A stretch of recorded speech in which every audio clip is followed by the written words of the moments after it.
Pro Group Management, workers' comp that works for you.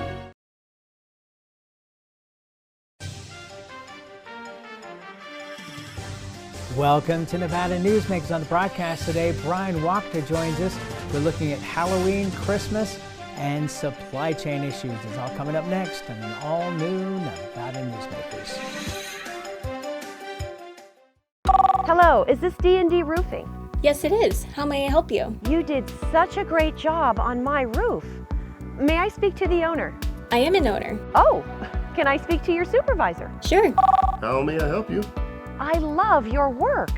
May I speak to the owner? I am an owner. We're all owners. Well, that's why at D&D we work so hard to keep your home safe and sound. Oh, no wonder. D&D Roofing and Sheet Metal. Local, employee-owned, here for you. Like a traditional handmade basket, retail is woven into the fabric of life in Nevada. From big box to mom and pop, retail supports our communities in countless ways. Jobs for the disabled, team uniforms for kids, help for the elderly, and so much more. Retail employs over 1 in 10 workers. Retail supports Nevada, and we support retail. RANNV.org. Pro Group Management offers workers' comp services to a growing number of industries. As businesses grow and change with the times, the need for a solid workers' comp program must be flexible and up to date. The evolving nature of regulations can make staying ahead of complex tasks challenging. But Pro Group Management simplifies the work so your industry can move forward and succeed. Pro Group Management, workers' comp that works for you. Truck drivers are some of the hardest working people you'll meet, delivering over 70% of America's freight and 92% of Nevada's. When there's a natural disaster, they're delivering critical supplies to help those communities recover and rebuild. Every sector of the economy and our nation's military rely on truck drivers. So let's take a moment to say thank you. On the open road or city streets, our truck drivers are rolling to make our economy and our nation stronger. Trucking moves America forward. Nevada Newsmakers Studio is located at the headquarters of the Nevada Trucking Association. Motion and purpose are a truck's greatest virtue. This is Nevada Newsmakers with host Sam Shad, a no-holds-barred political forum. Now, from the Nevada Newsmakers broadcast headquarters, here is Sam Shad. And back on Nevada Newsmakers, we're always pleased to welcome back to the program Bryan Wachter. He is Senior Vice President of Government and Public Affairs for the Retail Association of Nevada. Always a pleasure to have you here, sir. A pleasure to be here, Sam. I just got done with an interview with Darren Balaam, who's the Washoe County Sheriff, and I was asking him about the criminal justice reform and what was one of the biggest things that affected the Sheriff's Department.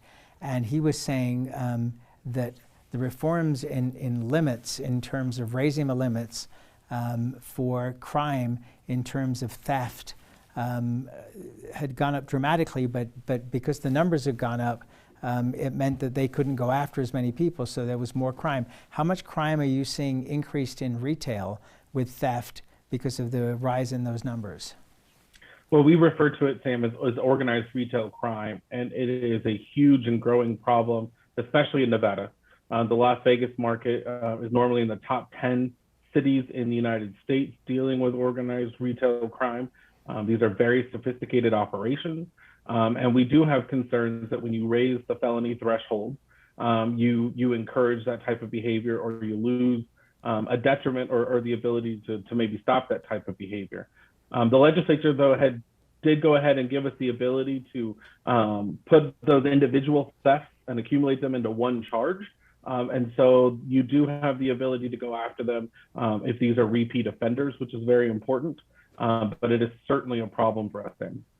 All right, we are heading into Halloween, which until I read your report the other day in the Retail Association magazine, I didn't realize just how huge Halloween is for the retail industry. It's huge.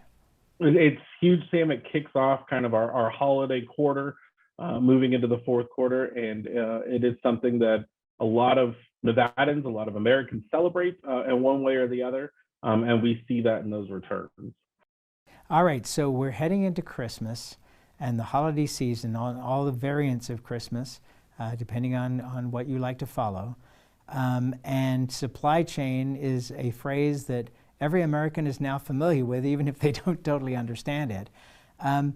What are you guys recommending? Because it seems to me that the minute that Costco put out a press release saying that they were going to limit the supply of how many rolls of toilet paper you could buy, that there was suddenly panic buying again.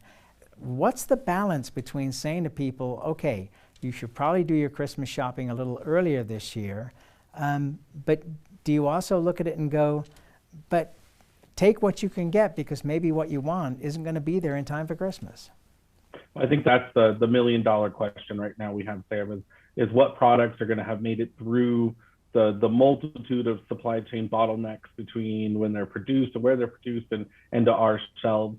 We are going to have products, we're going to have inventory, but you're exactly right. There could be a chance that the one particular product you're looking for, or maybe it's an iteration of a product, you're looking for a blue one, and those tend to be scarce. Those are going to be the types of shortages that we expect Nevadans to see moving into the holiday season. All right, so they're talking at this point that some of this is going to get smoothed out by 2022. Do you concur with that? We have strong expectations that we should be able to smooth out the supply chain in the next 6 months or so. So I do think early 22 is a good barometer for that, barring no upticks or another wave of COVID that would certainly set us back. But Sam, the supply chain is used to dealing with these high capacity challenges during one time of the year, right? When we normally head into the holiday season. We've been running at this speed since the beginning of the pandemic. And that's what's caught up to us at multiple levels, multiple failures, multiple challenges. And so we've been running the same high capacity holiday schedule for the last 18 months. And that's certainly starting to show and where we're having some of these transportation challenges. All right, how are you doing as far as employees? Because let's face it, if somebody's working in retail or somebody's working in the restaurant business on the front line, I think it's up to all of us to be as nice and kind and thankful to all of these people as we can possibly be. But you normally ramp up significantly for the holiday period. How is that looking? Retailers of all shapes and sizes have been doing a lot over the last couple of months to make sure that we are providing benefits and packages that will encourage employees to come work at our locations, both in the warehouse and those frontline positions that you're talking about, free college tuition, increases in base pay, bonuses, the promise of overtime hours heading into this holiday season. One of the other ways the labor challenge, has been addressed to a certain extent is offering a lot more hours to current staff who are maybe usually limited to the number of hours that they can work in trying to fill some of those open positions. It's a challenge, and it's one of several challenges, Sam, that the supply chain is currently undertaking. Okay, what are the biggest ones that we haven't brought up yet? Well, we have a shortage, mentioned in restaurants, retail, but the shortage in transportation and in trucking. So, we've got a backlog from cargo ships that need to unload at the Port of LA. But once they do unload at the Port of LA, we've got cargo containers that are just sitting for weeks at a time because we can't get them from the Port of LA, change their modal of transportation, and then on into the inland ports. And so that's a current bottleneck. I would suggest that one of the other issues is that China and the United States have a different definition of how they're dealing with COVID.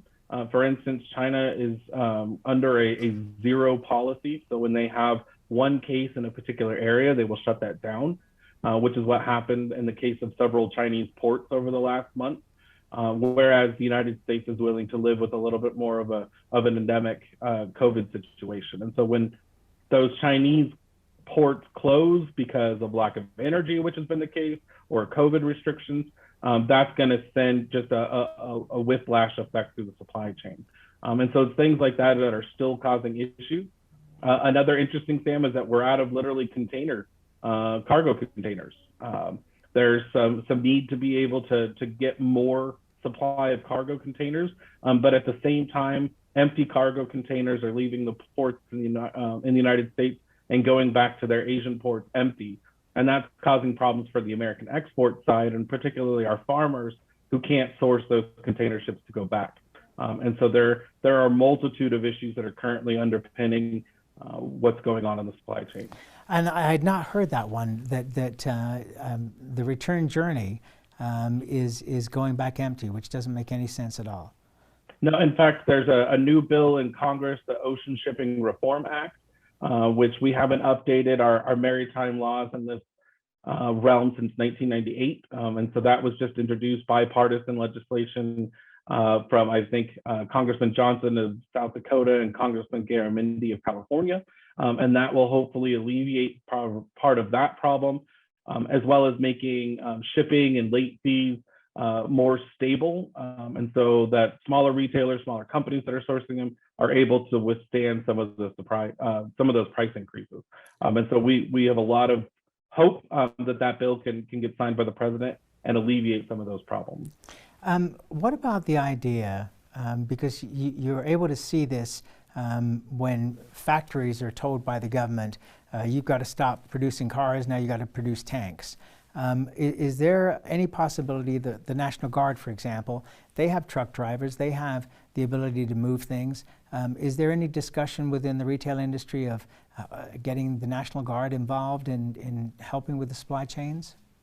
The National Guard was a huge instrumental help at the beginning of the pandemic, as they have been throughout the entire process.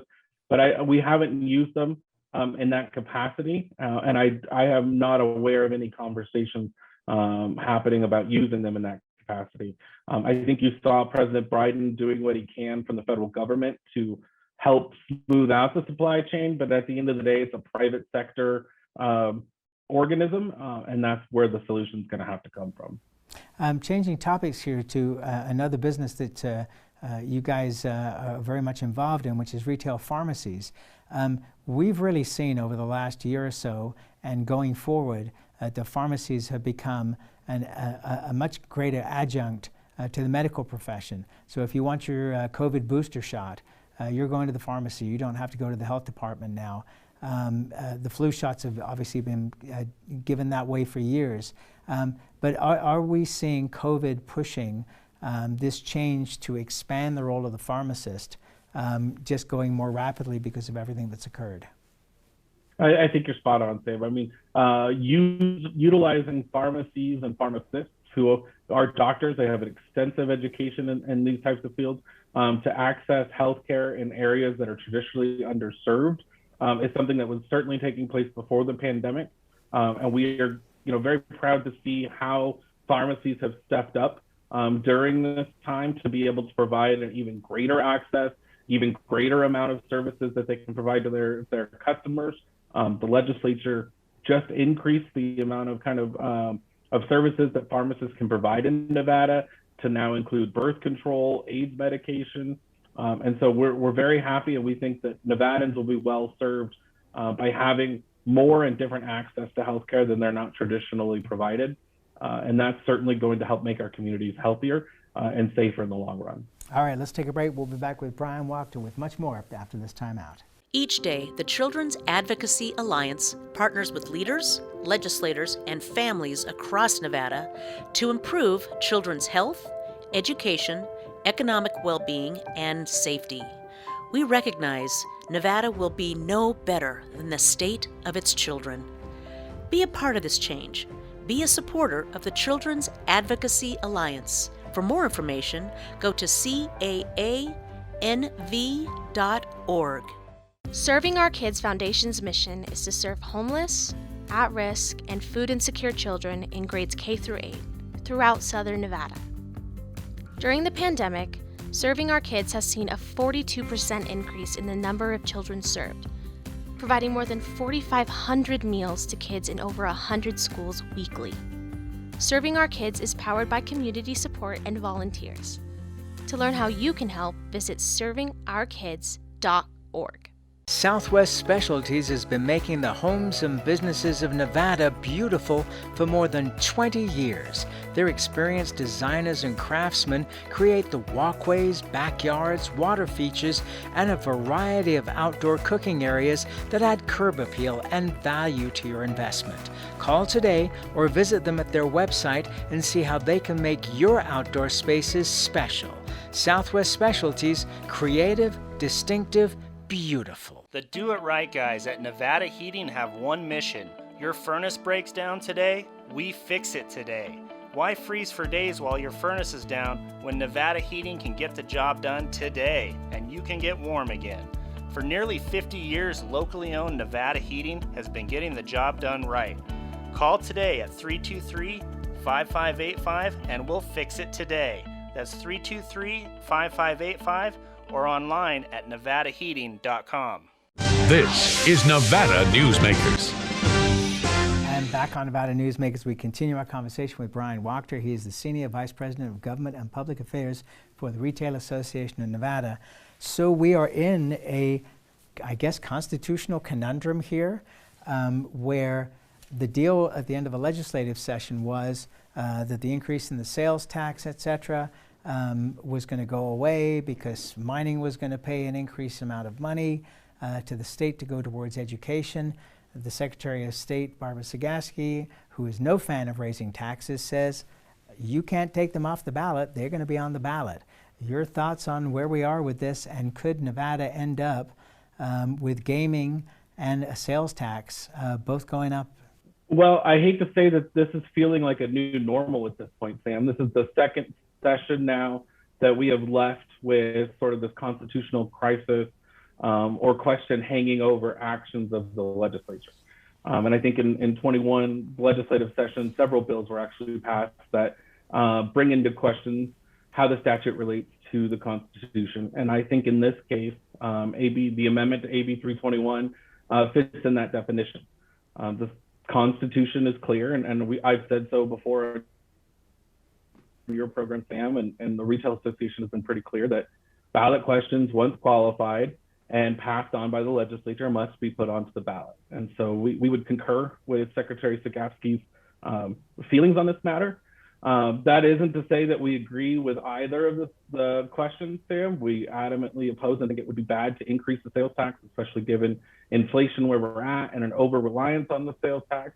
And we think now is the wrong time to be raising taxes on the gaming industry as they are starting to recuperate going forward. We certainly can expect billion-dollar returns every month, especially as some of this federal stimulus starts working itself out of the economic system. So both taxes are bad, but the way the legislature chose to try to get rid of them, we think is unconstitutional, and we hope to see that plays out in that direction. Okay, so you think this is just headed to the Supreme Court, and how do you think the Supreme Court will look at this? You know, Sam, I don't know if we're headed to the Supreme Court. We're still trying to figure out what the next steps are and who can take them. I think it's clear that the Clark County Education Association, or the teachers union, which qualified the questions and put them on the ballot, they've attempted to withdraw one of them. And so I kind of think at this point the ball's in their court as to whether or not they disagree with the secretary. And we'll be interested to see if that happens. Okay, so do you just worry in general that if somebody is able to qualify something for the ballot, but they don't really plan to go forward with it, that we're going to see lots more of these kind of things every time somebody wants something and they don't think they can get it just by negotiating at the legislature, that they hold a gun up like this?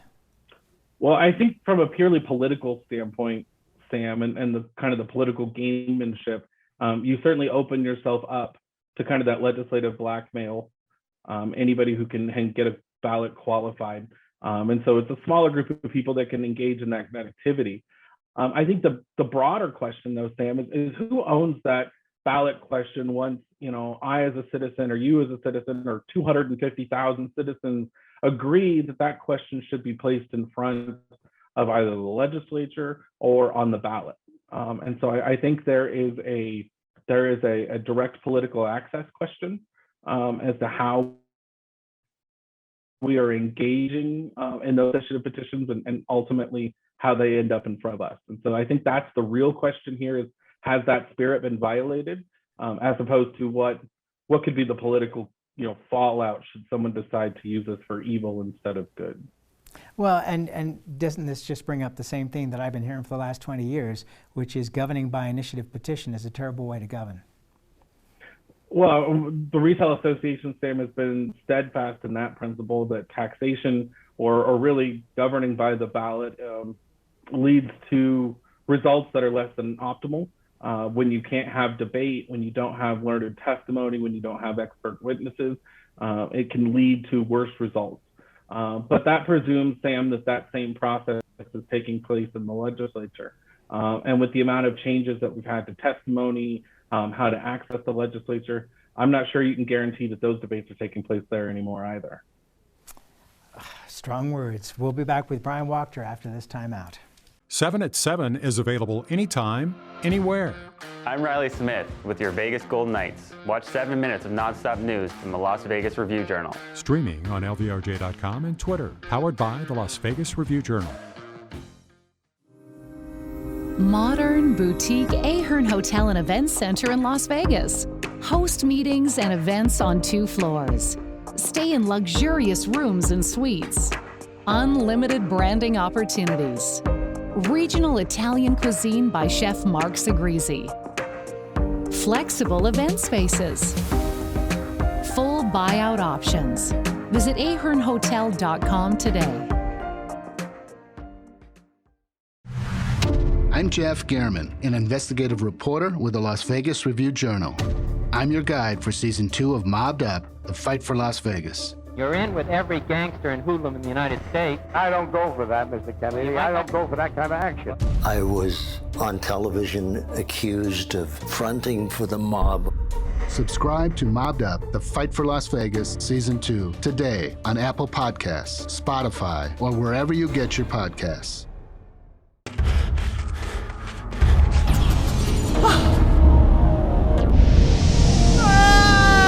Hey, Dad? Are you learning? This place is great. Huh? You gotta try this. Wow, this stuff is great. People are gonna love it. Yes. Yes, they will. 7 at 7 is available anytime, anywhere. I'm Riley Smith with your Vegas Golden Knights. Watch 7 minutes of nonstop news from the Las Vegas Review-Journal. Streaming on LVRJ.com and YouTube. Powered by the Las Vegas Review-Journal. This is Nevada Newsmakers. And back on Nevada Newsmakers, we continue our conversation with Bryan Wachter. He is the Senior Vice President of Government and Public Affairs for the Retail Association of Nevada.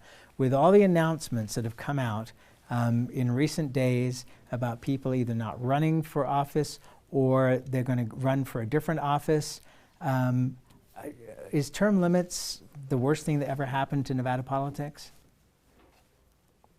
I think it's got to be on the top of the list, Sam.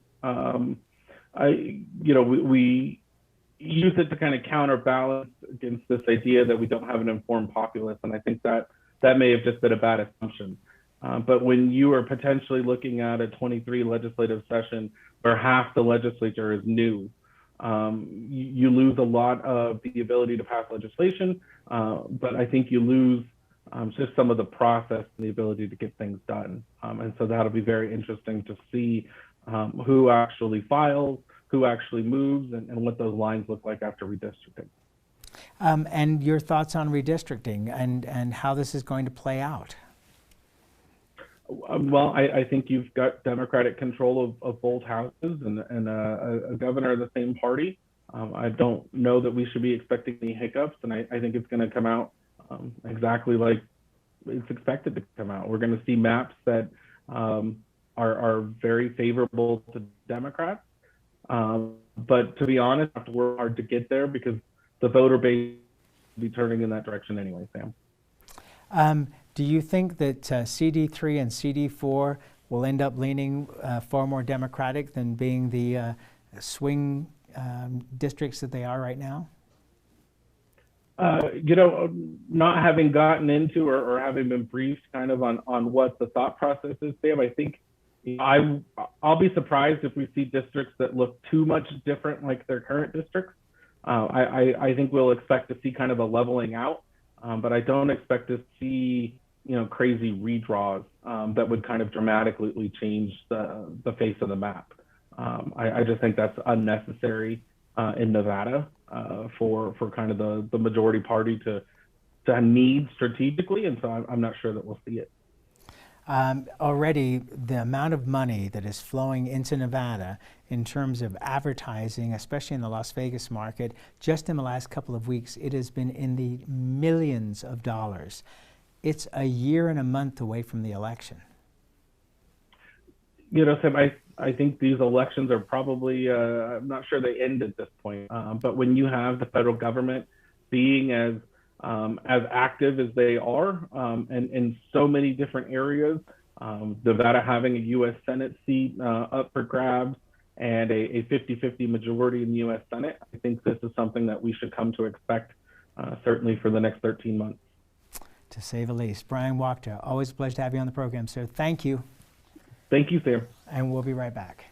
Brian Culpa Photography was born in the rolling hills of Massachusetts, and now he can help you experience the stunning beauty of Nevada in a whole new way through the power of flight. Flying has always been a passion for Brian, and at Brian Culpa Photography, he can make your imagination soar. Brian has the creative mind and tools to tell your unique story. Experience the bird's eye view at brianculpaphotography.com.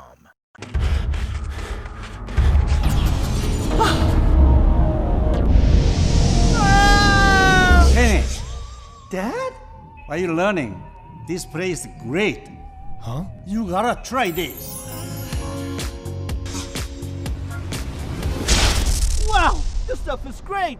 People are gonna love it. Yes. Yes, they will.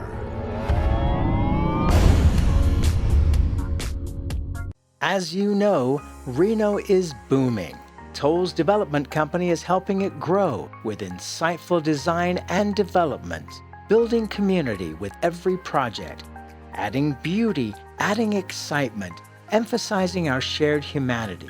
Reno is becoming bigger. Toll's development is helping it become better, more livable, more enjoyable. To learn more, go to tollsdevelopment.com. tollsdevelopment.com. Take a look at Pro Group Management and see how your workers' comp requirements can be met head-on. By taking a proactive approach, Pro Group can assure that your company is meeting or exceeding state and federal standards. As you move forward in your industry, Pro Group moves with you, simplifying regulatory tasks, clearing the way so you can get the job done and look to your future success. Pro Group Management, workers' comp that works for you. Watch Nevada Newsmakers on YouTube. You can do that now these days. We'll see you on the next broadcast.